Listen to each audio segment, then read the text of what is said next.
Good morning, praise the lord. ફરીને એકવાર આજના દિવસને માટે ઈશ્વરનો આભાર માનતા આવું આજનું વચન જોઈએ. અને તેમણે તેઓને પૂછ્યું કે તમારી પાસે કેટલી રોટલી છે? અને તેઓએ તેમને કહ્યું 7. અને તેમણે લોકોને જમીન પર બેસવાનો હુકમ આપ્યો અને 7 રોટલી લઈને તેમણે સ્તુતિ કરીને ભાંગી ને પીરસવા સારું પોતાના શિષ્યોને આપી અને તેઓએ લોકને પીરસી. માર્કની લખેલી સુવાર્તા તેનો 8મો અધ્યાય અને તેની 5મી અને 6ઠ્ઠી કલમ, પરંતુ સમય મળે તો 1 થી 10 સુધી જોવા માટે પ્રયાસ કરશું. આજનો વિચાર: ખ્રિસ્તમાં અતિ પ્રિયવાલા મિત્રો, પ્રભુ ઈસુ ખ્રિસ્તના વિજયવંત નામમાં આપ સર્વને ફરીને એકવાર આજની સવારની પ્રેમભરી સલામ. માર્ક 8, 1 થી 10 અને માર્ક 6, 30 થી 44.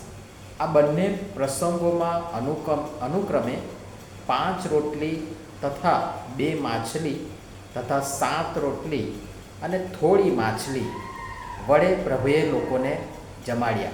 આ બંને પ્રસંગો જાણે એક સરખા જેવા જ છે અને ઘણી બધી વખત બહુ અભ્યાસુ લોકો પણ આમાં ગળમથલમાં પડે છે અને એકબીજા પ્રસંગને મિક્સ કરી દેતા હોય એવું પણ ઘણી બધી વખત આપણને લાગે છે.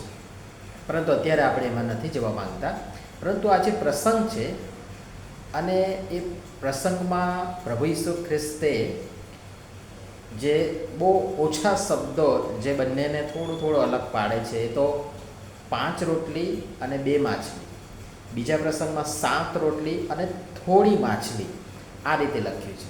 અને એ વડે પ્રભુએ લોકોને જમાડ્યા. જેમાં પ્રથમ પ્રસંગે જમનારા આશરે 5000 પુરુષો હતા. પછી સ્ત્રીઓ અને બાળકોની સંખ્યા તો આપણે અનુમાન લગાવી શકીએ. અને બીજા પ્રસંગમાં પણ ખાનારા આશરે 4000 પુરુષો હતા. અને પછી એમાં પણ સ્ત્રીઓ અને બે બાળકો મૂકીએ તો એ રીતે આપણે અંદાજિત આંકડો કાઢી શકીએ છીએ. સંખ્યા મોટી છે, જરૂરિયાત પણ મોટી છે, પણ સ્ત્રોત, જથ્થો, ક્વોન્ટિટી બહુ ઓછી છે. અને પ્રભુ શિષ્યોને પ્રશ્ન કરે છે કે તમારી પાસે કેટલી રોટલી છે? અને તેઓએ કહ્યું કે 7. પ્રભુએ એમ ના કહ્યું કે અરે રે, આટલામાં શું થશે, આવું ના ચાલે, તમારે વ્યવસ્થા કરવી જોઈતી હતી. જાઓ, હમણાં ને હમણાં ગામમાં જાઓ, ગમે ત્યાં જાઓ, ઉધાર સુધાર કરીને પણ લાવીને પણ સગવડ કરો અને આ લોકોને જમાડો.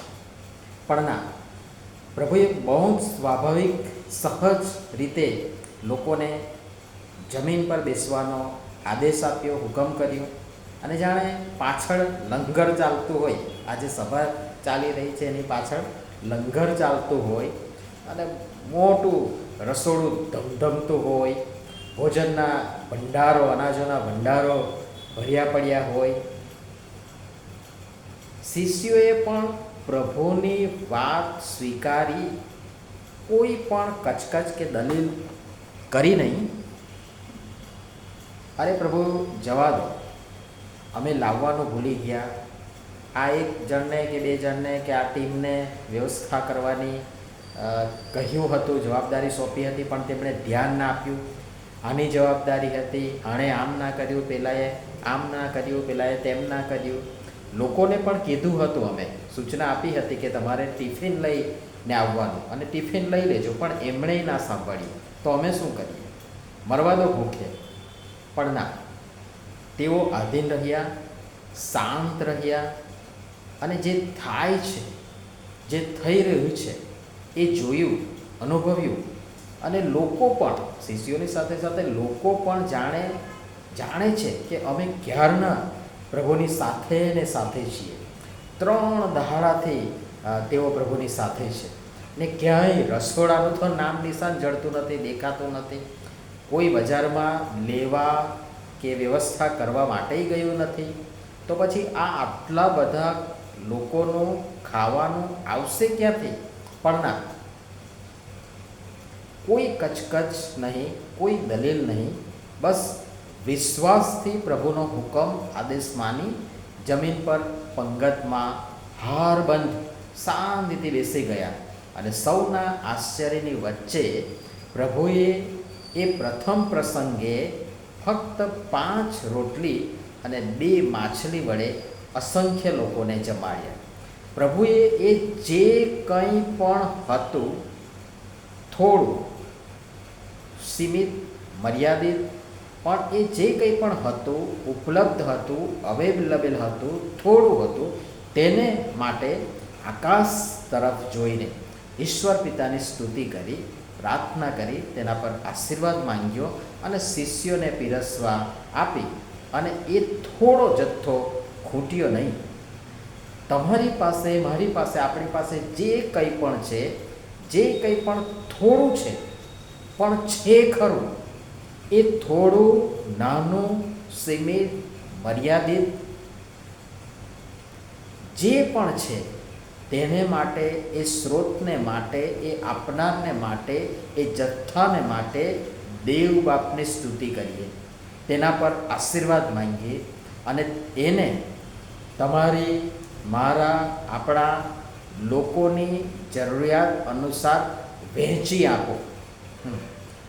સીમિત અને મર્યાદિત પોતાના પૂરતું, સ્વાર્થ પૂરતું એને દબાવીને નથી બેસવા, પણ એને આપી દો, વહેંચી આપો. અને તમે જોશો એ કદી ખૂટશે નહીં, પણ સતત વધતું ને વધતું જશે.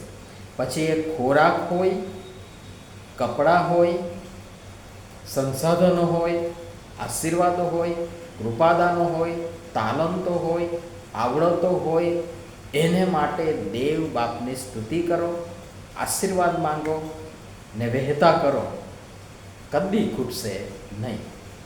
અને પ્રભુ પિતા પરમેશ્વર આ બધી બાબતો સમજવા માટે આપણ સર્વને તેમની કૃપા આપો, આશીષ આપો.